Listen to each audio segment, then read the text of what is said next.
के मध्य में मधु है, उसी तरह से ये केदार तीर्थों का सार है। यथैवेक्षुरसो मध्ये दग्नो घृतमिवोद्धृतम सर्वलोके ही श्रीर्यत् तद्वत् केदारमुत्तमम् तिलेषु च यथा तेलम पुष्पेषु च यथा मधु तद्वत् केदार तीर्थम च सर्वसार समुच्यतम। इस तरह से ये जो केदार है सभी तीर्थों का सार कहा जाता है। और जिस तरह से हम ये लगातार कह रहे हैं कि इसका पौराणिक संबंध है, इसका सांस्कृतिक संबंध है, आज के परिवेश में जो बुनियादी ढांचा बनाया जा रहा है उसका संबंध नए भारत की एक नई दिशा की ओर भी ले जाता है।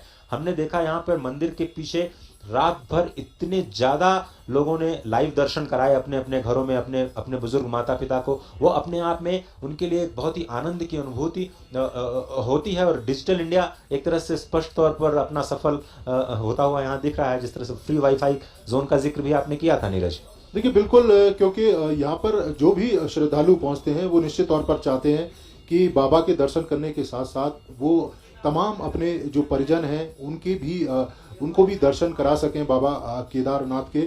और यही कारण है कि प्रधानमंत्री ने जब इस बात का जिक्र किया था तो वाईफाई की सुविधा यहाँ पर दी गई थी। और आज बड़ी संख्या में जो श्रद्धालु यहाँ पहुँचते हैं उस सुविधा का खुद भी लाभ उठाते हैं और अपने परिजनों को भी दर्शन कराते हैं। इस समय आप देखें प्रधानमंत्री, ये मंदिर जो परिसर है उसका विशाल दृश्य आपको दिखाई दे रहा है। और जिस समय आपदा आई थी उस समय ये परिसर बिल्कुल तरीके से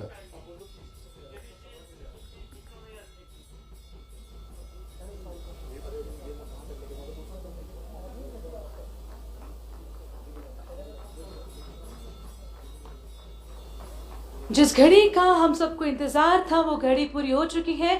अपने जगह से ऊपर खड़े होके हम स्वागत करेंगे हमारे देश के यशस्वी प्रधानमंत्री श्री नरेंद्र मोदी जी का।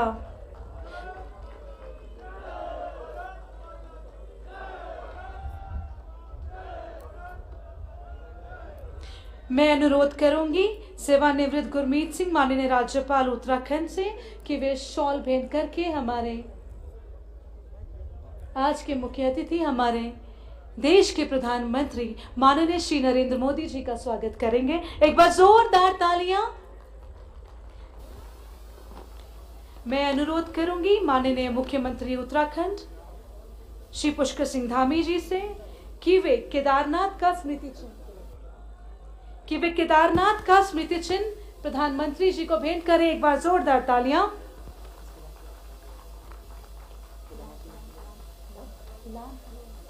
मैं अनुरोध करूंगी प्रदेश अध्यक्ष मदन कौशिक जी से एवं सांसद गढ़वाल तीरथ सिंह रावत जी से कि वे ब्रह्म कमल का लैंप जो कि हमारा राज्य पुष्प है उसका लैंप हमारे यशस्वी प्रधानमंत्री श्री नरेंद्र मोदी जी को भेंट करें। एक बार जोरदार तालियां। डॉक्टर हरक सिंह रावत जी एवं श्री यतीश्वरानंद जी से गुजारिश करूंगी कि वे ब्रह्म कमल का फ्रेम माननीय प्रधानमंत्री जी को भेंट करें। डॉक्टर धन सिंह जी से अनुरोध करूंगी कि वे शॉल देकर हमारे देश के प्रधानमंत्री जी का स्वागत करें।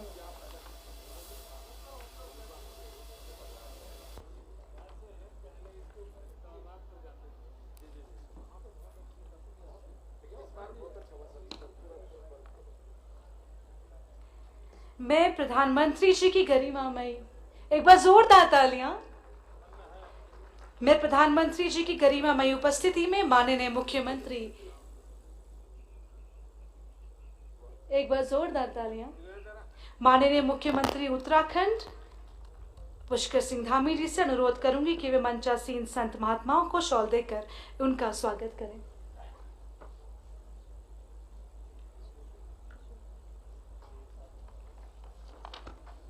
वास्तव में बहुत ही खुशी का पल है जब हमारे बीच में हमारे देश के प्रधानमंत्री श्री नरेंद्र मोदी जी स्वयं हमारे बीच में आज उपस्थित हैं।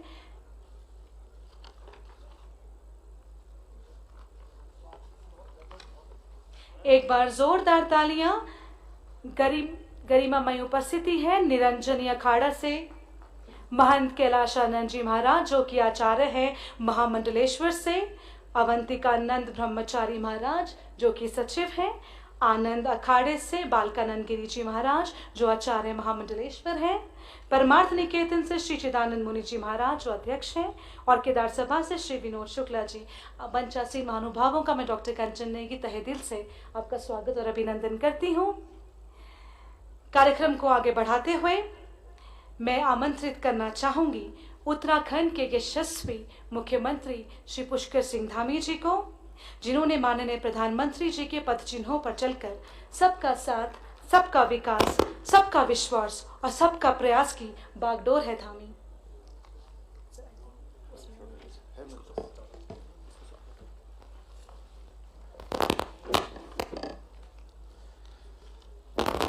जय बाबा केदार। शंकराचार्य पहुंचे जहां से शिव के धाम, केदार के इस धाम को मेरा बारंबार प्रणाम।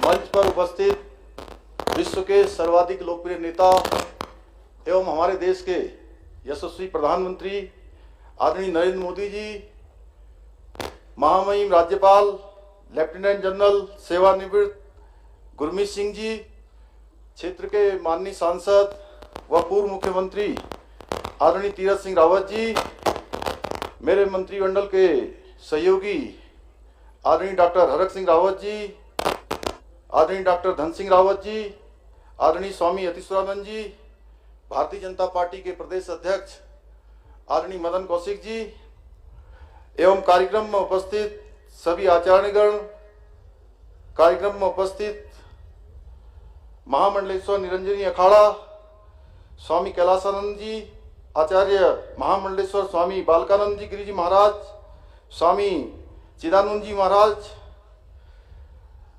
हमारे केदार सभा के अध्यक्ष आदरणीय विनोद शुक्ला जी,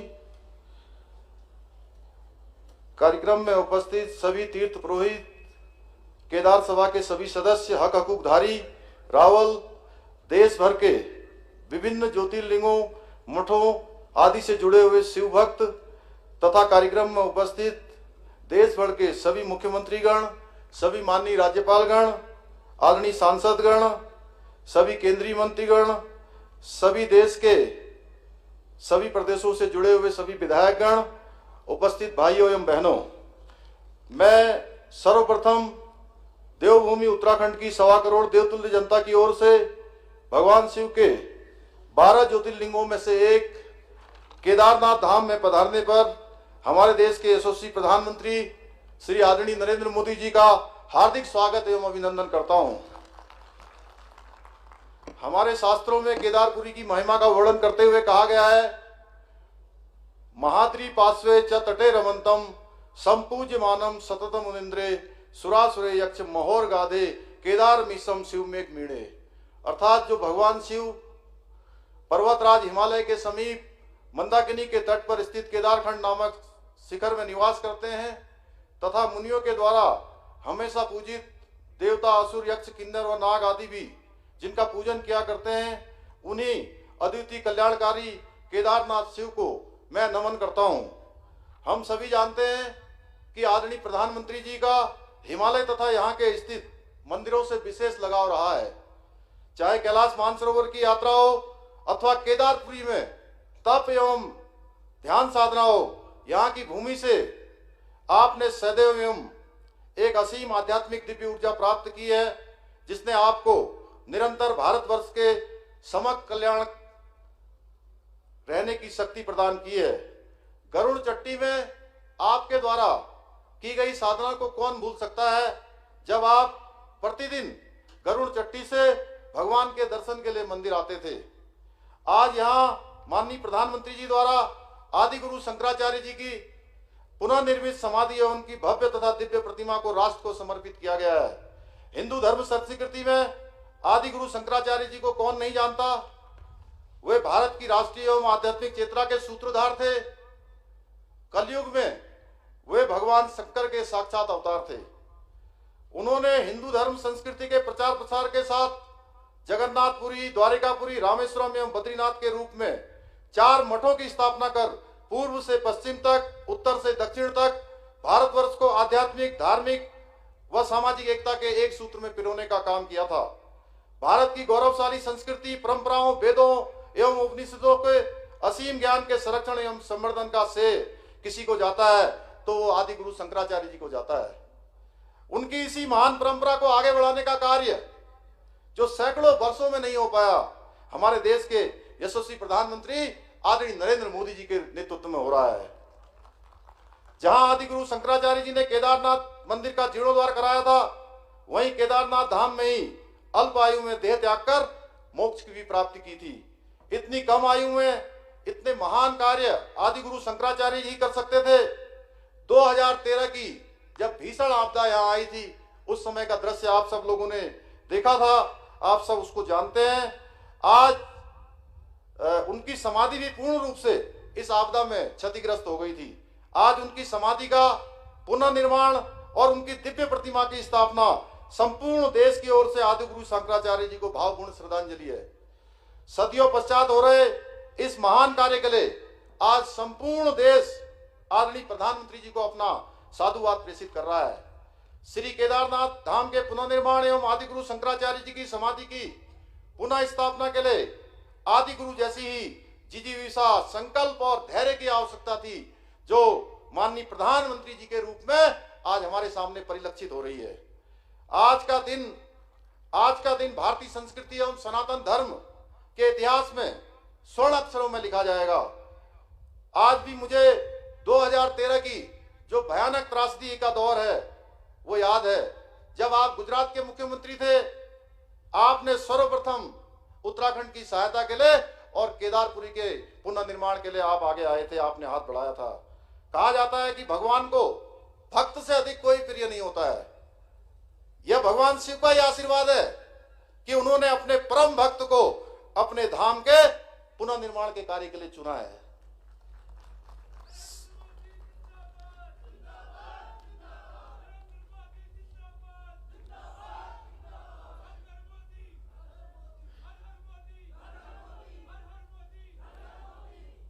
श्री केदारपुरी का पुनर्निर्माण आदरणीय प्रधानमंत्री जी का ड्रीम प्रोजेक्ट रहा है, जो कि आपके विजन, नेतृत्व एवं संकल्प का सर्वश्रेष्ठ उदाहरण है।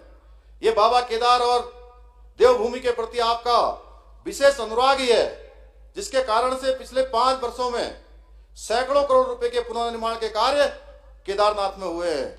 आपके निर्देशन में केदारपुरी में जहां प्रथम चरण में 225 करोड़ रुपए के कार्य पूर्ण हो चुके हैं, जिसका आज आपके द्वारा लोकार्पण होना है, वहीं 184 करोड़ रुपए के कार्य द्वितीय चरण में गतिमान है। जब यह द्वितीय चरण का काम पूर्ण हो जाएगा, अप्रैल माह से तृतीय चरण का काम भी प्रारंभ होगा। इसके साथ ही बद्रीनाथ धाम के मास्टर प्लान के लिए 245 करोड़ रुपए की धनराशि स्वीकृत आपके निर्देशन में हो चुकी है। वहीं गंगोत्री या यमुनोत्री के लिए भी करोड़ों रुपए के कार्य स्वीकृत हो चुके हैं। यह इस बात का प्रमाण है कि हमारे प्रधानमंत्री जी जो कहते हैं, जो सोचते हैं, वही अंतर्गोत्वा करते हैं। यह सभी पुनर्निर्माण कार्य सिर्फ ईंट, बालू, पत्थर एवं इस्पात की संरचनाएं नहीं है, बल्कि एक स्वप्न दृष्टा व दूरदर्शी नेता के विजन को साकार प्रतिरूप है।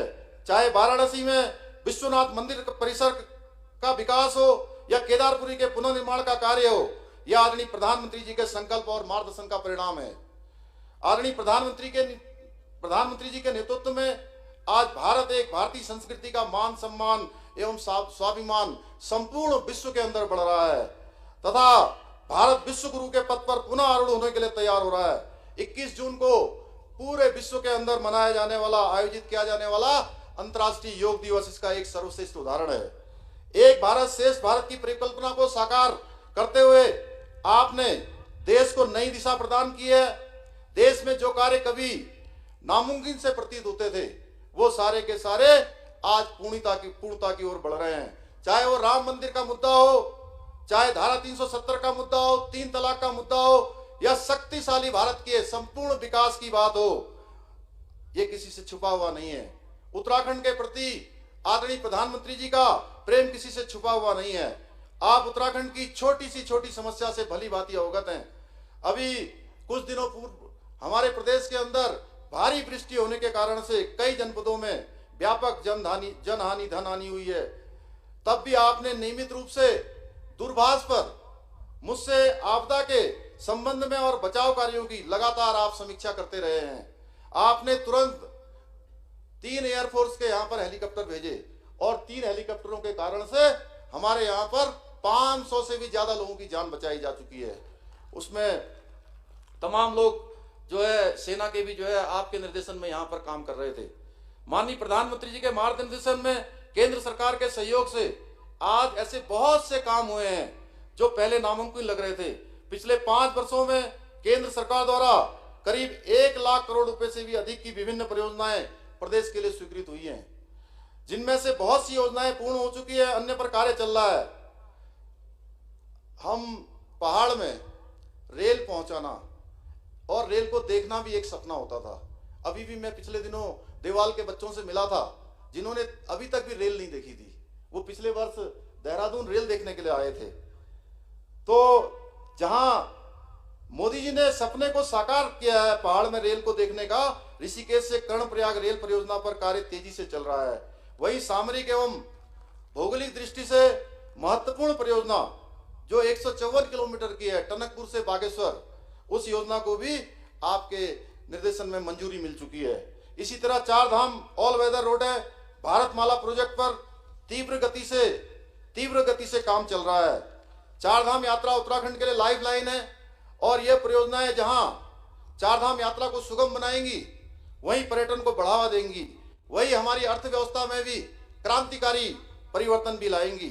आज इस मंच के माध्यम से मैं हमारे प्रदेश के कुमाऊं क्षेत्र में एम्स का सैटेलाइट सेंटर खोलने के लिए भी माननीय प्रधानमंत्री जी को देवभूमि की समस्त जनता की ओर से धन्यवाद प्रेषित करता हूं।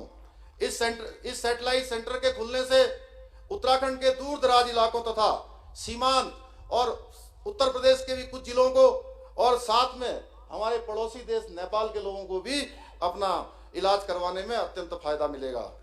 इसके साथ साथ माननीय प्रधानमंत्री जी के मार्गदर्शन में हवाई सेवाओं के साथ उत्तराखंड के सुदूरवर्ती क्षेत्रों को एयर कनेक्टिविटी से जोड़ने का काम तेजी से किया जा रहा है। पिछले 2 वर्षों से हम कोरोना महामारी से जूझ रहे हैं, परंतु आपके नेतृत्व में जहां हमने एक और इस महामारी से डटकर मुकाबला किया है, वहीं विकास की गति को भी आगे बढ़ाया है। यह माननीय प्रधानमंत्री जी का नेतृत्व है कि देश में दुनिया का सबसे बड़ा कोविड वैक्सीनेशन अभियान सबको वैक्सीन मुफ्त वैक्सीन चल रहा है। पूरी दुनिया आज इसकी सराहना की जा रही है। हमारे प्रदेश ने सफलतापूर्वक कोविड की प्रथम डोज को लगाने का लक्ष्य समय से पूर्व ही 100% प्राप्त कर लिया है। साथ ही दूसरी डोज भी 50% से अधिक लगाने में हम सफल हो चुके हैं। शिक्षा, जन स्वास्थ्य, बिजली, पानी, कनेक्टिविटी, रोजगार, महिला एवं बाल विकास, खेती किसानी, सिंचाई, हर क्षेत्र में उत्तराखंड ने पिछले 5 वर्षों में अभूतपूर्व तरक्की की है। माननीय प्रधानमंत्री जी के नेतृत्व में मार्गदर्शन में हमारी उत्तराखंड सरकार ने जो विकास कार्य किए हैं वो भूतो न भविष्यति। हमारी सरकार जहां 24,000 सरकारी पदों पर भरने की प्रक्रिया प्रारंभ कर दी है, वहीं मुख्यमंत्री स्वरोजगार योजना, नैनो उद्यम योजना के माध्यम से लाखों बेरोजगारों को स्वरोजगार तथा आत्मनिर्भर भारत के लक्ष्य को प्राप्त करने की ओर हम आगे बढ़ रहे हैं। कोरोना महामारी से प्रभावित पर्यटन, चिकित्सा, कृषि सहित विभिन्न क्षेत्रों को 600 करोड़ रुपए से भी अधिक के पैकेज हमारी सरकार द्वारा दिए गए हैं। यह राशि डीबीटी के माध्यम से सीधे लोगों के खातों में भेजने का काम हो रहा है। आयुष्मान भारत योजना, उत्तराखंड में अभी तक 44 लाख लोगों के कार्ड बन चुके हैं। इस योजना से 3.5 लाख से भी ज्यादा लोग अभी तक अपना इलाज करवा चुके हैं, लाभान्वित हो चुके हैं। साथ ही 460 करोड़ रुपए की धनराशि अभी तक इसमें खर्च हो चुकी है। हमारी सरकार ने सरलीकरण, समाधान, निस्तारीकरण एवं संतुष्टि इन 4 मुद्दों को लेकर जीरो पेंडेंसी और सिंगल विंडो सिस्टम विकसित किया है, जिससे लंबी समस्याओं के समाधान में सहायता मिली है।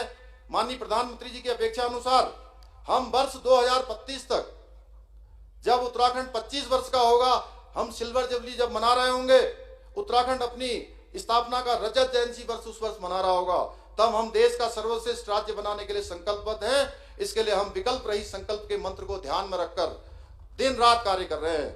माननीय प्रधानमंत्री जी, हम आपको विश्वास दिलाते हैं कि आपके द्वारा दिए गए मंत्र सबका साथ, सबका विकास, सबका विश्वास और सबका प्रयास को अपनाकर आपके सपनों का नया भारत बनाने में हम राम सेतु निर्माण में गिलहरी के समान अपना पूर्ण योगदान देते रहेंगे।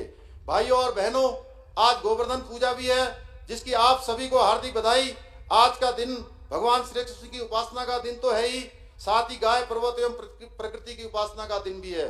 यह महान संयोग है कि आज के दिन हमें बाबा केदार के दर्शन तथा आदि गुरु शंकराचार्य जी की समाधि के पुनर्निर्माण एवं प्रतिमा स्थापना के महान कार्य के साक्षी बनने का सौभाग्य प्राप्त हुआ है। भाइयों बहनों, कल ही हमने दीप पर्व मनाया, जिसकी मैं आप सभी को बधाई देता हूं। और कभी अंत में कवि गोपाल दास नीरज के इन्हीं शब्दों के साथ अपनी वाणी को विराम देता हूं कि जलाओ दिए पर रहे ध्यान, इतना अंधेरा धरा पर कहीं रह न जाए। जय बाबा केदार, जय भारत, जय उत्तराखंड। आपका बहुत बहुत धन्यवाद साहब। अब वक्त हो चला है श्री केदारनाथ धाम में पुनर्निर्माण के अंतर्गत प्रस्तावित कार्यों के लोकार्पण का। मैं आमंत्रित करना चाहूंगी भारत की शान और विश्व के सबसे लोकप्रिय प्रधानमंत्री श्री नरेंद्र मोदी जी से, साथ में महामहिम राज्यपाल उत्तराखंड और उत्तराखंड के मुख्यमंत्री श्री पुष्कर सिंह धामी जी के साथ साथ मंचासीन मंत्रीगण से कि वो मेरी दाईं ओर श्री केदारनाथ धाम में पुनर्निर्माण के अंतर्गत प्रस्तावित कार्यक्रमों का लोकार्पण करें। एक बार जोरदार तालियां उन 5 योजनाओं के लिए जो माननीय मोदी जी की परिकल्पना से पूर्ण हुए हैं।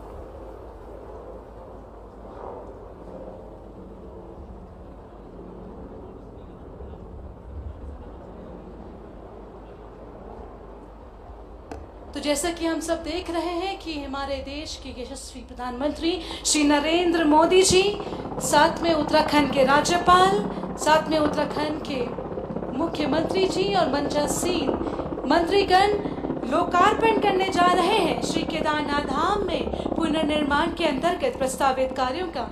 एक बार जोरदार तालियां। जिन 5 योजनाओं का लोकार्पण किया जा रहा है वो है श्री आदि गुरु शंकराचार्य समाधि की स्थापना, सरस्वती नदी के तट पर बाढ़ सुरक्षा तथा घाटों के निर्माण। एक बार जोरदार तालियां। तीर्थ पुरोहितों के आवास, मंदाकिनी नदी तट पर बाढ़ सुरक्षा तथा गरुड़ चट्टी के लिए मंदाकिनी नदी पर 60 मीटर पुल के निर्माण। और वास्तव में आज बहुत ही खुशी का पल है कि हमारे देश के प्रधानमंत्री श्री नरेंद्र मोदी जी के करकमलों द्वारा श्री केदारनाथ धाम में पुनर्निर्माण के अंतर्गत प्रस्तावित कार्यों का लोकार्पण किया जा रहा है। और साथ ही केदारनाथ धाम में पुनर्निर्माण के अंतर्गत प्रस्तावित कार्यों के शिलान्यास भी किया गया। एक बार जोरदार तालियां।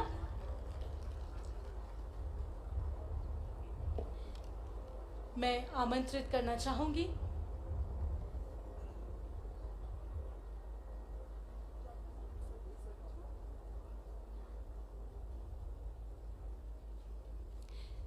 वास्तव में बहुत ही खुशी का पल है, गौरव के ये अनमोल क्षण है हम सभी के लिए कि बाबा केदार के दर्शन के साथ साथ हमारे देश के प्रख्यात प्रधानमंत्री श्री नरेंद्र मोदी जी हमारे साथ रूबरू होने जा रहे हैं। एक बार जोरदार तालियां नरेंद्र मोदी जी के लिए।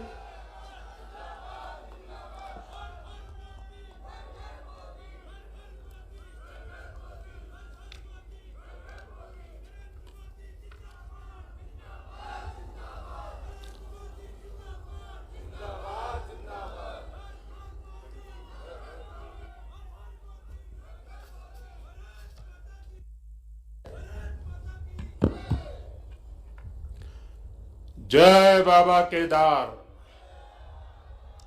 जय बाबा केदार, जय बाबा केदार।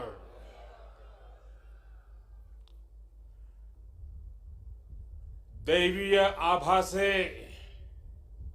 सुसज्जित इस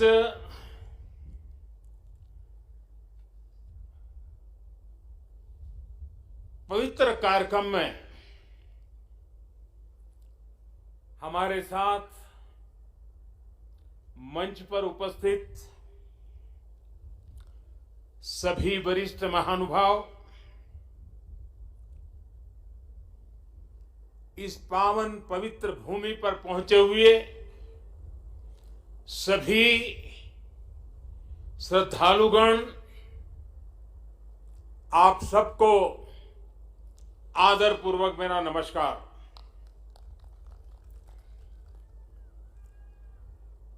आज सभी मठों, सभी 12 ज्योतिर्लिंगों, अनेक शिवालय, अनेक शक्तिधाम, अनेक तीर्थ क्षेत्रों पर देश के गणमान्य महापुरुष,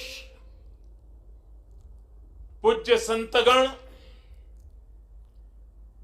पूज्य शंकराचार्य परंपरा से जुड़े हुए सभी वरिष्ठ ऋषि मनीषी और अनेक श्रद्धालु भी देश के हर कोने में आज केदारनाथ की इस पवित्र भूमि के साथ, इस पवित्र माहौल के साथ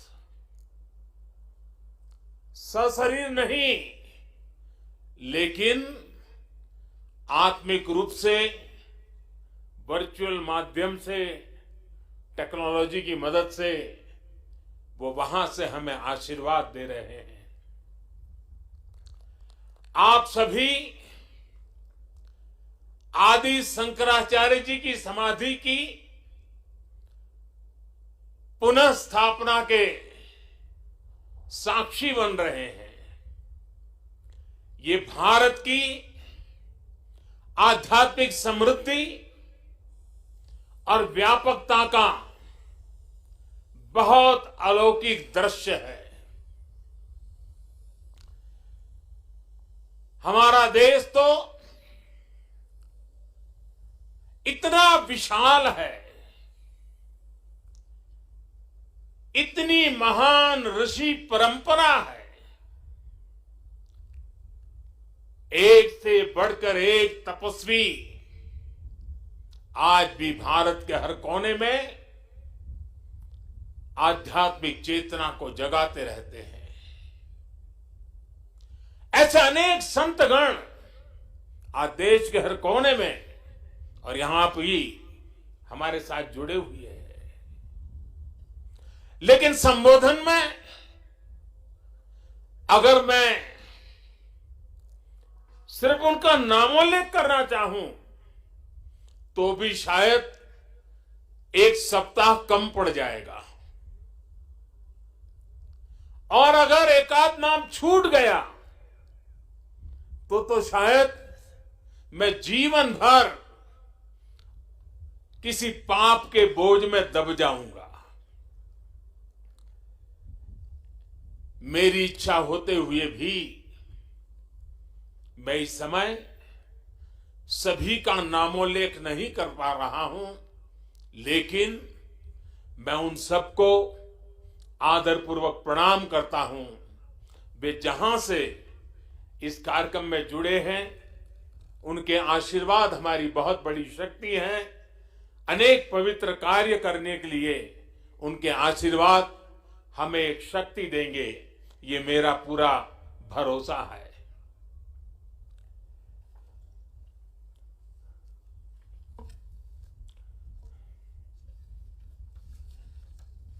हमारे यहां कहा जाता है,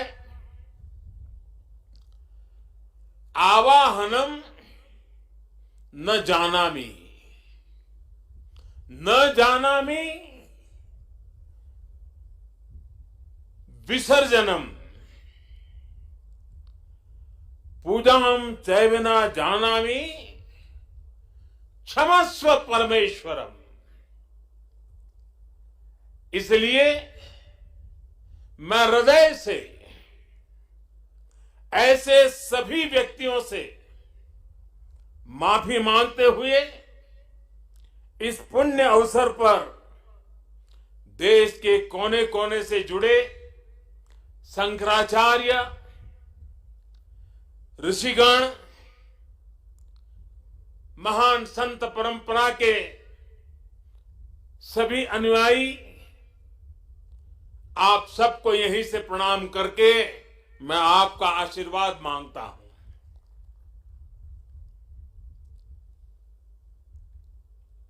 साथियों, हमारी उपनिषदों में आदि शंकराचार्य जी की रचनाओं में कई जगह नेति नेति, जब भी देखो नेति नेति, एक ऐसा भाव विश्व, नेति नेति कहकर एक भाव विश्व का विस्तार दिया गया है। रामचरितमानस को भी अगर हम देखें तो उसमें भी इस बात को दोहराया गया है, अलग तरीके से कहा गया है। रामचरितमानस में कहा गया है कि अभिगत अकथ अपार, अभिगत अकथ अपार, नेति नेति नित निगम कह, नेति नेति नित निगम कह। अर्थात कुछ अनुभव इतने अलौकिक, इतने अनंत होते हैं कि उन्हें शब्दों से व्यक्त नहीं किया जा सकता। बाबा केदारनाथ की शरण में आकर जब भी आता हूं, यहां के कण कण से जुड़ जाता हूं। यहां की हवाएं, ये हिमालय की चोटियां, ये बाबा केदार का सानिध्य न जाने कैसी अनुभूति की तरफ खींच के ले चला जाता है, जिसके लिए मेरे पास शब्द है ही नहीं। दीपावली के पवित्र पर्व पर कल मैं सीमा पर अपने सैनिकों के साथ था और आज तो ये सैनिकों की भूमि पर हूं। मैंने त्योहारों की खुशियां मेरे देश के जवान वीर सैनिकों के साथ बांटी। देशवासियों का प्रेम का संदेश, देशवासियों की उनके प्रति श्रद्धा, देशवासियों के उनके आशीर्वाद, 130 करोड़ आशीर्वाद लेकर के मैं कल सेना के जवानों के बीच गया था। और आज मुझे गोवर्धन पूजा के दिन, और गुजरात के लोगों के लिए तो आज नया वर्ष है,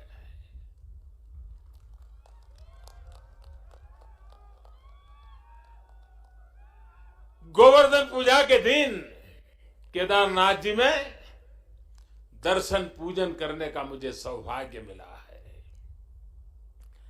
बाबा केदार के दर्शन के साथ ही अभी मैंने आदि शंकराचार्य जी की समाधि स्थान, वहां कुछ पल मैंने बिताए।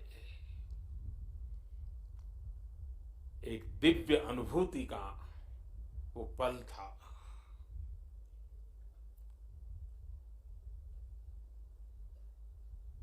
सामने बैठते ही लग रहा था कि आदि शंकर की आंखों से वो तेज पुंज, वो प्रकाश पुंज प्रवाहित हो रहा है, जो भव्य भारत का विश्वास जगा रहा है। शंकराचार्य जी की समाधि एक बार फिर और अधिक दिव्य स्वरूप के साथ हम सबके बीच है। इसके साथ ही सरस्वती तट पर घाट का निर्माण भी हो चुका है और मंदाकिनी पर बने पुल से गरुड़ चट्टी उस मार्ग को भी सुगम कर दिया गया है। और गरुड़ चट्टी का तो मेरा विशेष नाता भी रहा है। यहाँ एक दो लोग हैं पुराने जो पहचान जाते हैं।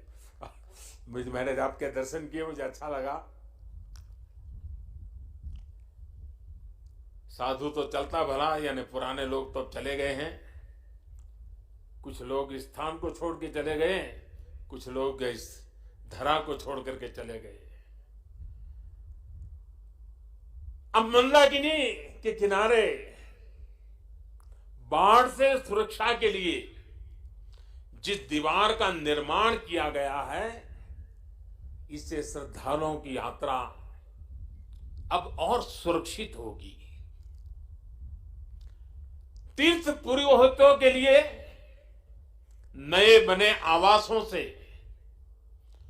उन्हें हर मौसम में सुविधा होगी। भगवान केदारनाथ की सेवा उनके लिए अब कुछ सरल होगी, कुछ आसान होगी। और मैंने तो पहले देखा है, कभी प्राकृतिक आपदा आ जाती थी तो यात्री यहां फंस जाते थे, तो इन पुरोहितों के घरों में ही एक एक कमरे में इतने लोग अपना समय बिताते थे।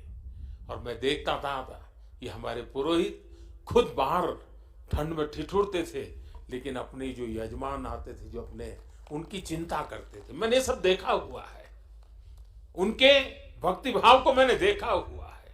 अब उन मुसीबतों से उनको मुक्ति मिलने वाली है। साथियों, आज यहां यात्री सेवाओं और सुविधाओं से जुड़ी कई योजनाओं का शिलान्यास भी हुआ है। पर्यटक सुविधा केंद्र का निर्माण हो, यात्रियों की और इस इलाके के लोगों की सुविधा के लिए आधुनिक अस्पताल हो, सारी सुविधाओं वाला अस्पताल हो, रेंज सेंटर हो, ये सभी सुविधा श्रद्धालुओं की सेवा का माध्यम बनेगी। उनके तीर्थाटन को अब कष्ट से मुक्त, केदार से युक्त, जय भोले के चरणों में लीन होने का यात्रियों को एक सुखद अनुभव होगा। साथियों, बरसों पहले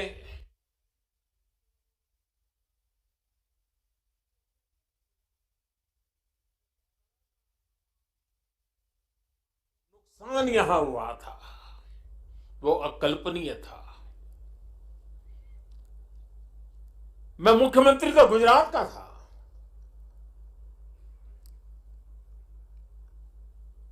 लेकिन मैं अपने आप को रोक नहीं पाया था। मैं यहां दौड़ा चला आया था। मैंने अपनी आंखों से उस तबाही को देखा था, उस दर्द को देखा था। जो लोग यहां आते थे वो सोचते थे कि क्या अब ये हमारा केदार धाम या हमारा केदारपुरी फिर से उठ खड़ा होगा क्या? लेकिन मेरे भीतर की आवाज कह रही थी, ये पहले से अधिक आन बान शान के साथ खड़ा होगा।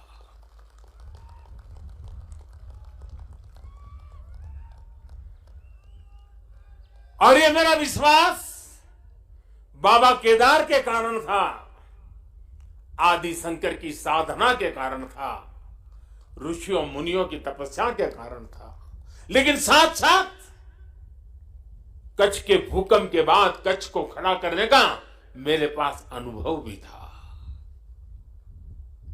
और इसलिए मेरा विश्वास था, और आज वो विश्वास अपनी आंखों से साकार हुआ देखना, इससे बड़ा जीवन का क्या संतोष हो सकता है।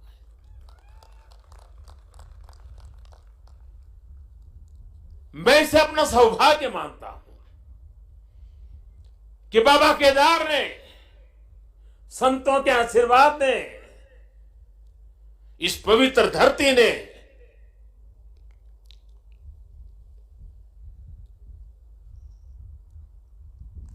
जिस मिट्टी ने, जिसकी हवाओं ने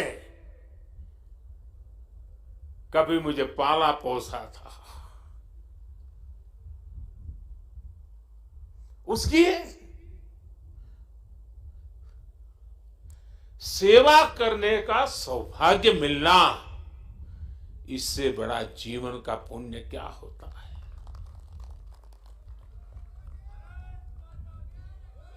इस आदि भूमि पर शाश्वत के साथ आधुनिकता का ये मेल, विकास के ये काम भगवान शंकर की सहज कृपा का ही परिणाम है। ये ईश्वर नहीं क्रेडिट ले सकता, इंसान क्रेडिट नहीं ले सकता, ईश्वर कृपा ही इसकी हकदार है।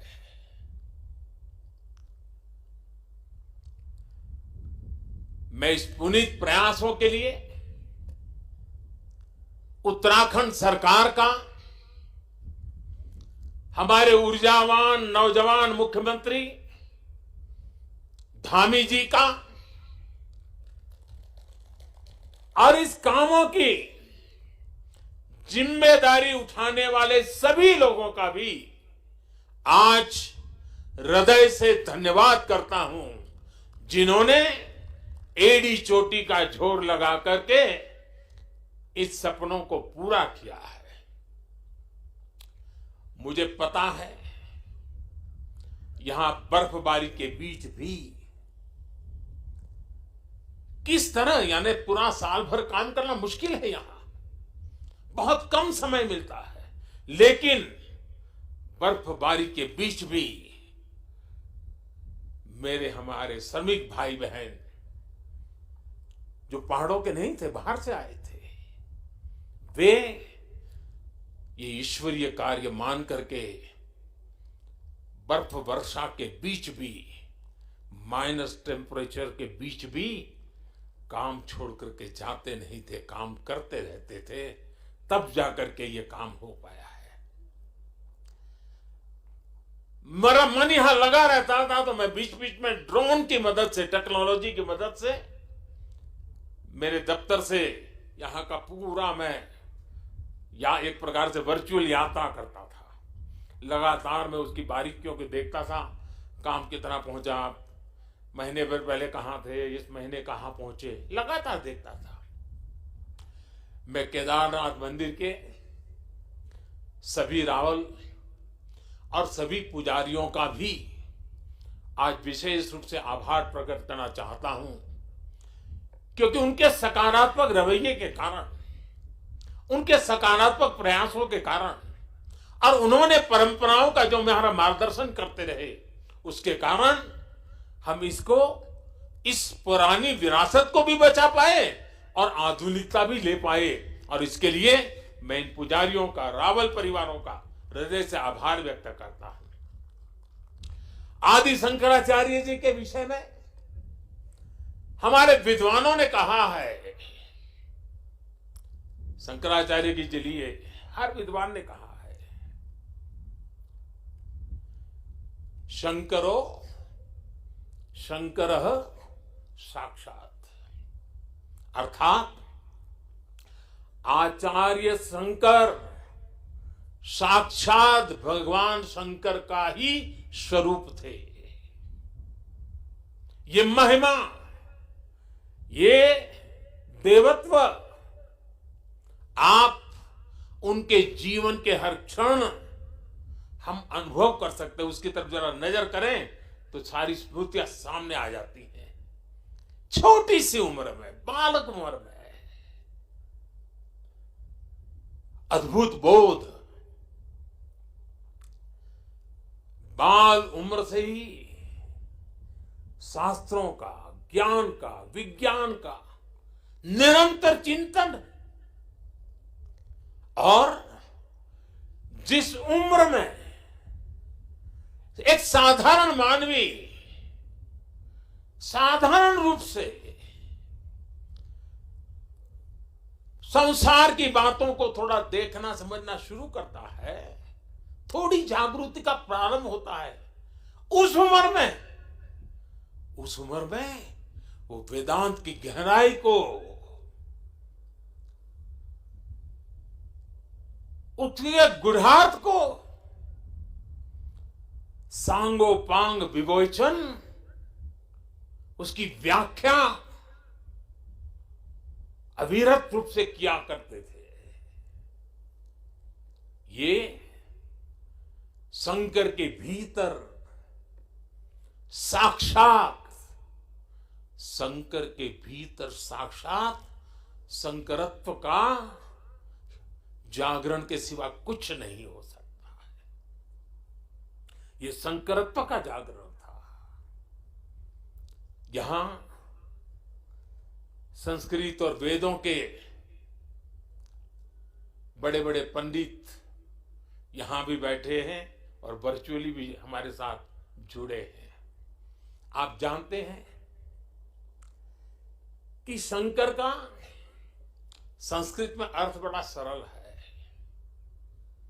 शंकर का अर्थ संस्कृत में होता है शं करोति सः शंकर, यानी जो कल्याण करे वही शंकर है। इस कल्याण को भी आचार्य शंकर ने प्रत्यक्ष प्रमाणित कर दिया था। उनका पूरा जीवन जितना असाधारण था, उतना ही वो जन साधारण के कल्याण के लिए समर्पित थे। भारत और विश्व के कल्याण के लिए अहरनिश अपनी चेतना को समर्पित करते रहते थे। जब भारत राग द्वेष के भंवर में फंस करके अपनी एकजुटता को खो रहा था, तब यानी कितना दूर का संत देखते हैं, तब शंकराचार्य जी ने कहा था न मे द्वेष रागो,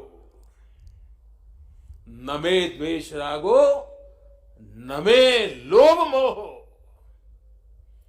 मदो नैव मैं नैव मात्सर्य भाव। अर्थात राग द्वेष,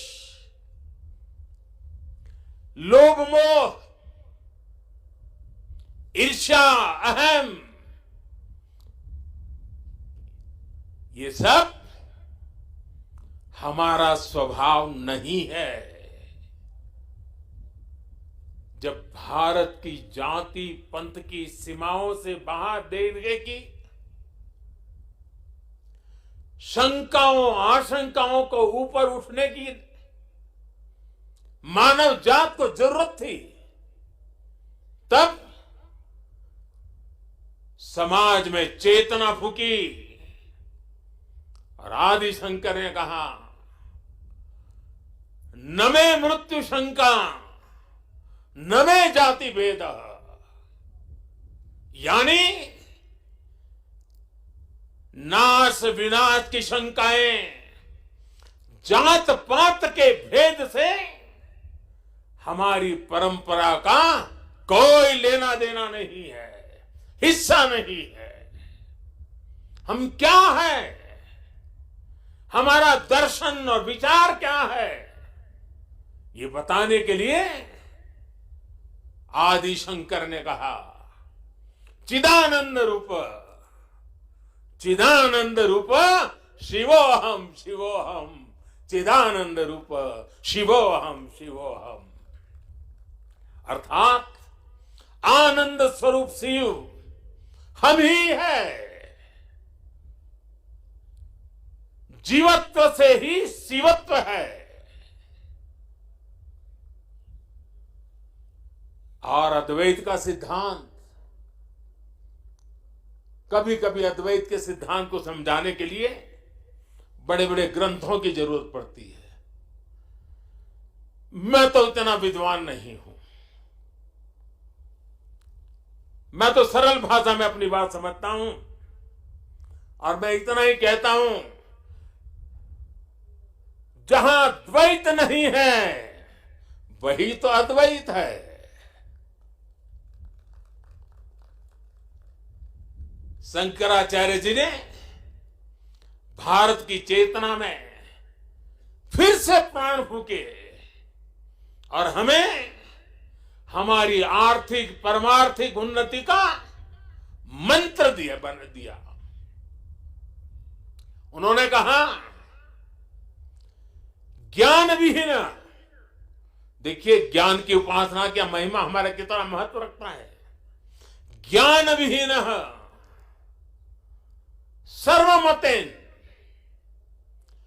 मुक्तिम न भजति जन्मशतेन। यानी दुख, कष्ट और कठिनाइयों से हमारी मुक्ति का एक ही मार्ग है और वो है ज्ञान। भारत की ज्ञान की, विज्ञान और दर्शन की जो कालातीत परंपरा है, उसे आदि शंकराचार्य जी ने फिर से पुनर्जीवित किया, चेतना भर दी। साथियों, एक समय था जब अध्यात्म को, धर्म को केवल रूढ़ियों से जोड़कर,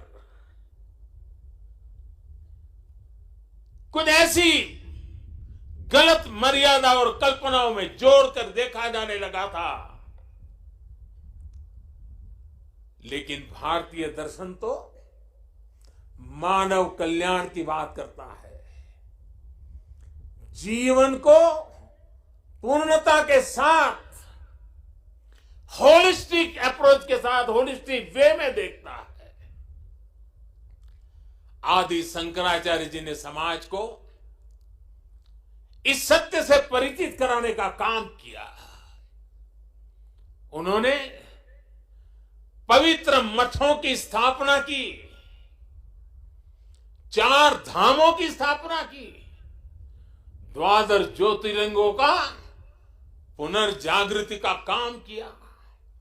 उन्होंने सब कुछ त्याग कर देश, समाज और मानवता के लिए जीने वालों की एक सशक्त परंपरा खड़ी की। आज उनके अधिष्ठान भारत और भारतीयता का एक प्रकार से संबल, पहचान बने हुए हैं। हमारे लिए धर्म क्या है, धर्म और ज्ञान का संबंध क्या है,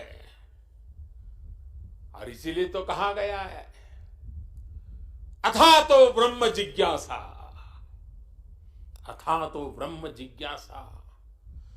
इसका मंत्र देने वाली उपनिषदीय परंपरा क्या है? तो हमें पल प्रतिपल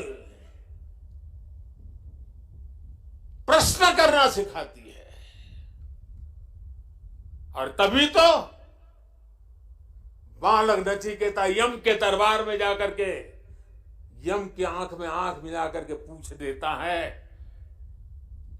यम को पूछ देता है, व्हाट इज डेथ?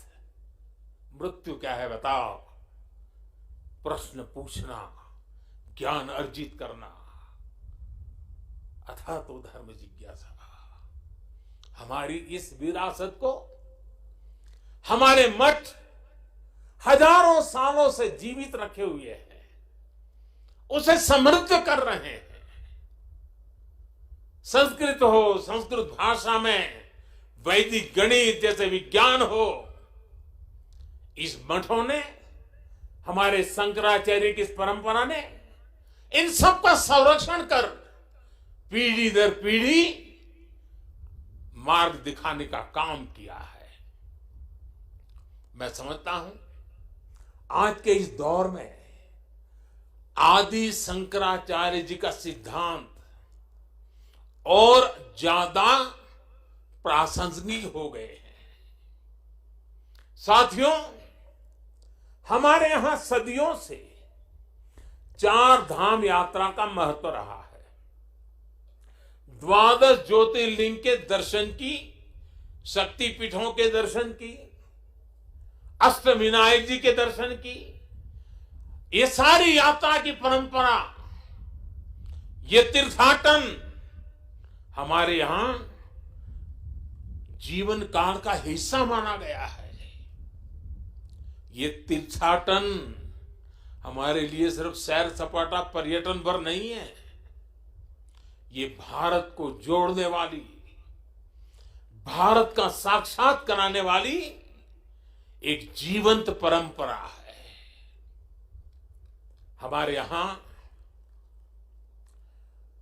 हर किसी को, कोई भी व्यक्ति होगा, उसकी इच्छा होती है कि जीवन में कम से कम एक बार 4 धाम जरूर हो लें, 12 ज्योतिर्लिंग का दर्शन जरूर कर ले, मां गंगा में एक बार डुबकी जरूर लगा दे। पहले हम घर में बच्चों को शुरू से ही सिखाते थे, परंपरा थी। बच्चों को घर में सिखाया जाता था, सौराष्ट्रे सोमनाथ श्रीशैले मल्लिकार्जुनम, बचपन में सिखाया जाता था। 12 ज्योतिर्लिंग का ये मंत्र घर बैठे बैठे एक बृहत भारत का, विशाल भारत का हर दिन यात्रा करा देता था। बचपन से ही देश के इस अलग अलग हिस्सों से जुड़ाव एक सहज संस्कार बन जाता था। ये आस्था, ये विचार पूरब से पश्चिम तक, उत्तर से दक्षिण तक भारत की एक जीवित इकाई में बदल देता है। राष्ट्रीय एकता की ताकत को बढ़ाने वाला एक भारत श्रेष्ठ भारत का भव्य दर्शन सहज जीवन व्यवस्था का हिस्सा था। बाबा केदारनाथ के दर्शन करके हर श्रद्धालु एक नई ऊर्जा लेकर जाता है। साथियों, आदि शंकराचार्य की विरासत को, इस चिंतन का आज देश अपने लिए एक प्रेरणा के रूप में देखता है। अब हमारी संस्कृति के, हमारी इस विरासत को, आस्था के केंद्रों को इसी गौरव भाव से देखा जा रहा है जैसा देखा जाना चाहिए था। आज अयोध्या में भगवान श्री राम का भव्य मंदिर पूरे गौरव के साथ बन रहा है। अयोध्या को उसका गौरव सदियों के बाद वापस मिल रहा है। अभी 2 दिन पहले अयोध्या में दीपोत्सव का भव्य आयोजन, और पूरी दुनिया ने उसे देखा है।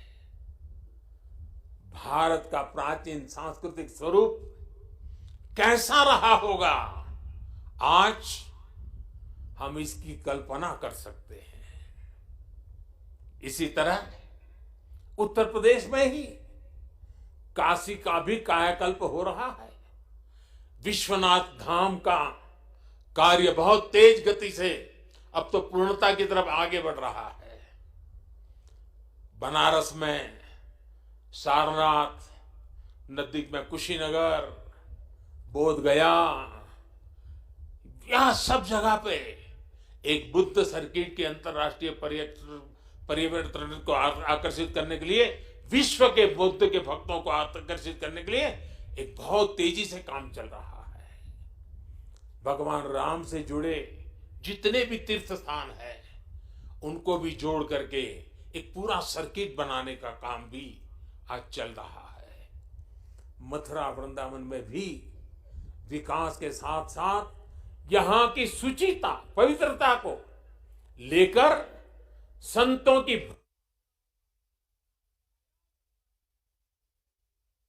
आधुनिकता की तरफ मोड़ दिया जा रहा है।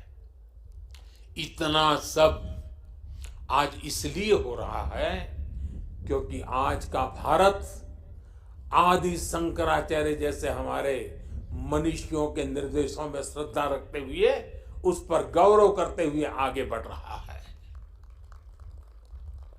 साथियों, इस समय हमारा देश आजादी का अमृत महोत्सव भी मना रहा है। देश अपने भविष्य के लिए, अपने पुनर्निर्माण के लिए नए संकल्प ले रहा है। अमृत महोत्सव के इस संकल्पों में से आदि शंकराचार्य जी को हम एक प्रकार से अपनी बहुत बड़ी प्रेरणा के रूप में देख सकते हैं। अब देश अपने लिए बड़े लक्ष्य तैयार करता है। कठिन समय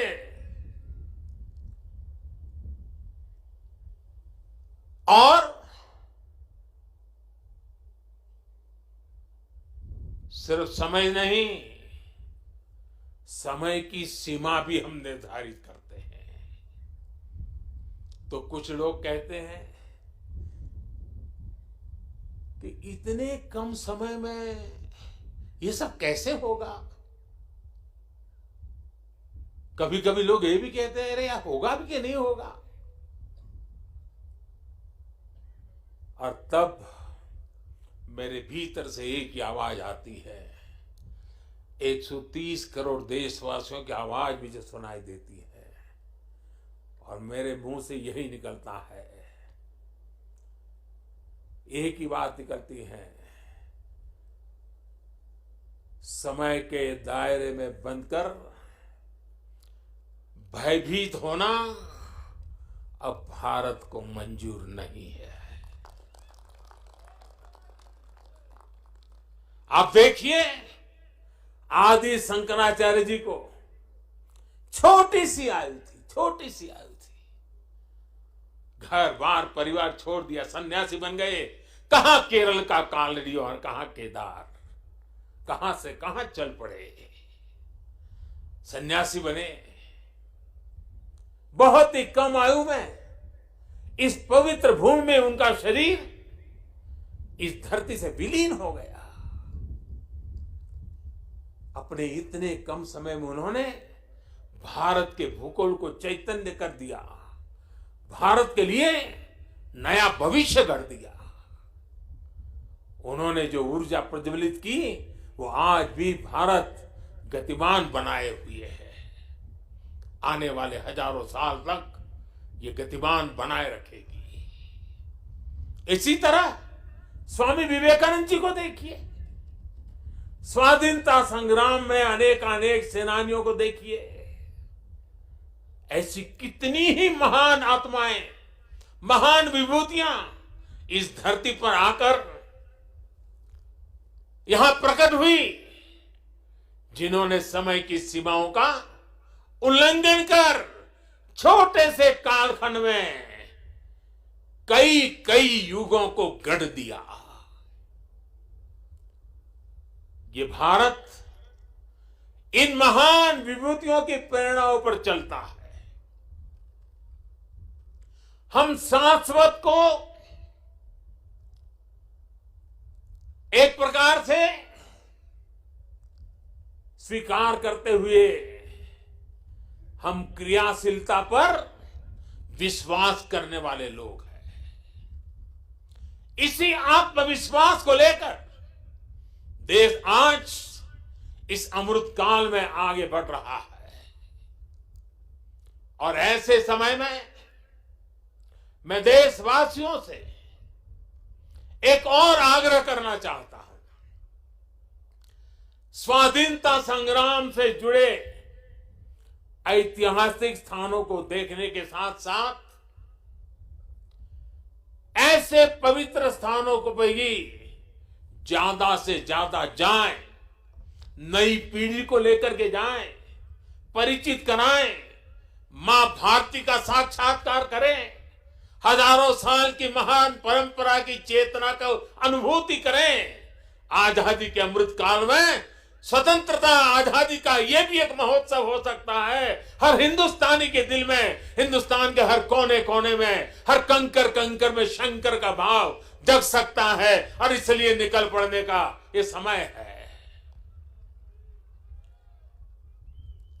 जिन्होंने गुलामी के सैकड़ों वर्षों के कालखंड में हमारी आस्था को बांध करके रखा, हमारी आस्था को कभी खरोच तक नहीं आने दी। गुलामी के कालखंड में ये छोटी सेवा नहीं थी। क्या आजादी के कालखंड में उस महान सेवा को उसको पूजना, उस पर तर्पण करना, वहां तप करना, साधना करना, क्या हिंदुस्तानी का नागरिक का कर्तव्य नहीं है? और इसलिए मैं कहता हूं, एक नागरिक के तौर पर हमें इन पवित्र स्थानों को भी दर्शन करने के लिए जाना चाहिए। उन स्थानों की महिमा को जानना चाहिए।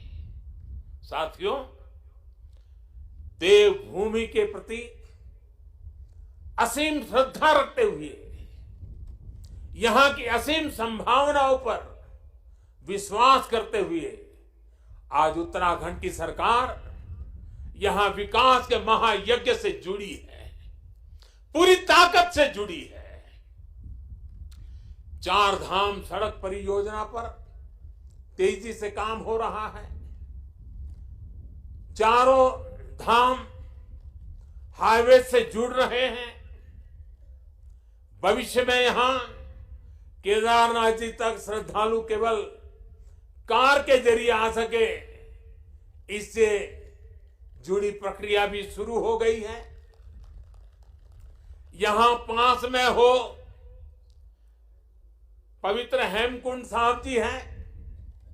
हेमकुंड साहब जी के दर्शन आसान हो इसके लिए वहां भी रोपवे बनाने की दिशा में तैयारियां चल रही हैं। इसके अलावा ऋषिकेश और कर्णप्रयाग को रेल से भी जोड़ने का प्रयास हो रहा है। अभी मुख्यमंत्री जी कहते थे पहाड़ के लोगों को तो रेल देखना भी दुष्कर होता है, अब रेल पहुंच रही है। दिल्ली देहरादून हाईवे ये बनने के बाद देहरादून से दिल्ली आने वालों के लिए समय और कम हो जाने वाला है। इस सब कामों को उत्तराखंड के पर्यटन को बहुत बड़ा लाभ मिलने वाला है। और मेरे शब्द उत्तराखंड के लोग लिख करके रखे, जिस तेज गति से इंफ्रास्ट्रक्चर बन रहा है, पिछले 100 साल में जितने यात्री यहां आए हैं ना, आने वाले 10 साल में उससे भी ज्यादा आने वाले हैं। आप कल्पना कर सकते हैं यहां की अर्थव्यवस्था को कितनी बड़ी ताकत मिलने वाली है। 21वीं शताब्दी का तीसरा दशक ये उत्तराखंड का दशक है। मेरे शब्द लिख के रखिए, मैं पवित्र धरती पर से बोल रहा हूं। हाल के दिनों में हमने सभी ने देखा है कि किस किस तरह चार धाम यात्रा आने वाले श्रद्धालुओं की संख्या लगातार रिकॉर्ड तोड़ रही है। और ये कोविड न होता तो न जाने ये संख्या कहां से कहां पहुंच गई होती। उत्तराखंड में मुझे ये भी बहुत खुशी हो रही है, खासकर मेरी माताएं बहनें। और पहाड़ में तो माताओं बहनों की ताकत का एक अलग ही सामर्थ्य होता है। जिस प्रकार से उत्तराखंड के छोटे छोटे स्थानों पर प्रकृति की गोद में होम स्टे का नेटवर्क बन रहा है, सैकड़ों होम स्टे बन रहे हैं। माताएं बहनें और लोग भी जो यात्री आते हैं वे भी होम स्टे को पसंद करने लगे हैं। रोजगार भी मिलने वाला है, स्वाभिमान से जीने का अवसर भी मिलने वाला है। यहां की सरकार जिस तरह विकास के कार्यों में जुटी है, इसका और एक लाभ हुआ है।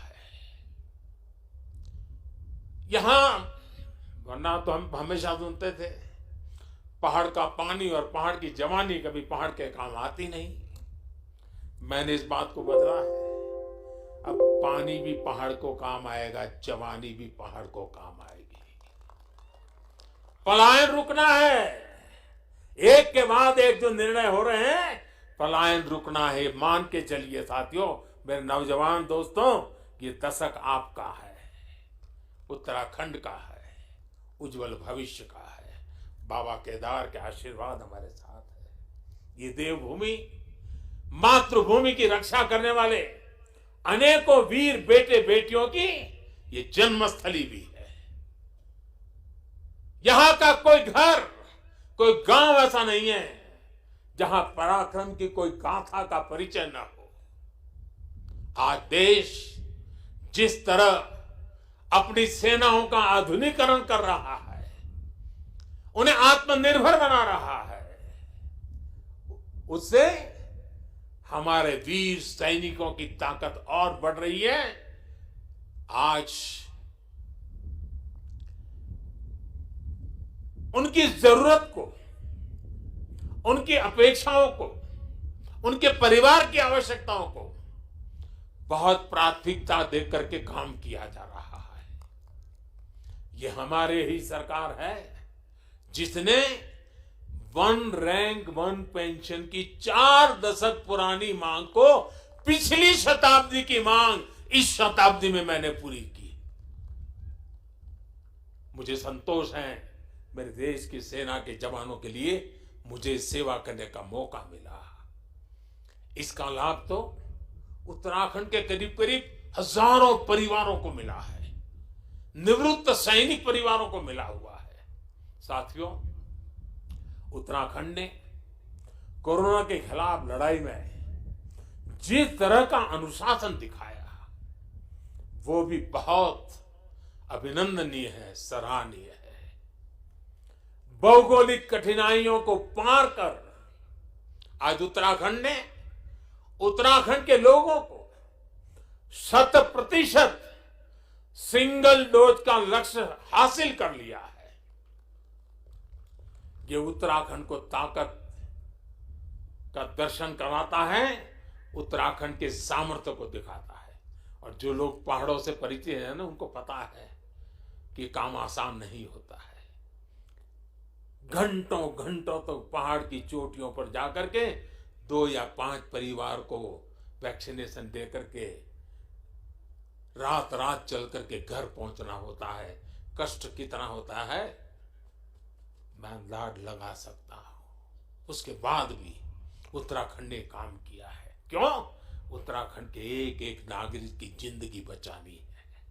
और इसके लिए मुख्यमंत्री जी, आपको, आपकी टीम को मैं बधाई देता हूं। आज मुझे विश्वास है कि जितनी ऊंचाइयों पर उत्तराखंड बसा है, जितनी ऊंचाइयों पर उत्तराखंड बसा है, उससे भी ज्यादा ऊंचाइयों को मेरा उत्तराखंड हासिल करके रहेगा।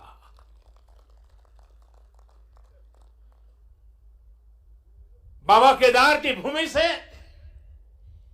आप सबके आशीर्वाद से देश के कोने कोने से संतों के, महंतों के, ऋषियों के, मुनियों के, आचार्यों के आशीर्वाद के साथ आज इस पवित्र धरती से अनेक संकल्पों के साथ हम आगे बढ़े। आजादी के अमृत महोत्सव में देश को नई ऊंचाई पर ले जाने का संकल्प हर कोई करे। दिवाली के बाद एक नया उमंग, नया प्रकाश, नई ऊर्जा हमें नया करने की ताकत दें। मैं एक बार फिर भगवान केदारनाथ के चरणों में, आदि शंकराचार्य जी के चरणों में प्रणाम करते हुए आप सभी को मैं एक बार फिर दिवाली के इस महापर्व से लेकर के छठ पूजा तक अनेक पर्व आ रहे हैं, अनेक पर्वों के लिए अनेक अनेक शुभकामनाएं देता हूं। मेरे साथ प्यार से बोलिए, भक्ति से बोलिए, जी भर करके बोलिए, जय केदार, जय केदार, जय केदार। धन्यवाद। आपका बहुत बहुत धन्यवाद माननीय प्रधानमंत्री जी। आपने अपना बहुमूल्य समय आज देवभूमि के लिए निकाला। केदारनाथ में पुनर्निर्माण कार्यों की योजनाओं के लोकार्पण और शिलान्यास के लिए निकाला। पुनः आप सभी को धन्यवाद। मंचासीन महानुभावों का भी बहुत बहुत धन्यवाद। अंत में यह कहना चाहूंगी कि राह संघर्ष की जो चलता है वही संसार को बदलता है। जिसने रातों से जंग जीती है आखिर सूर्य बनकर वही निकलता है, सूर्य बनकर वही निकलता है। एक बार भारत माता की, भारत माता की, भारत माता की। धन्यवाद।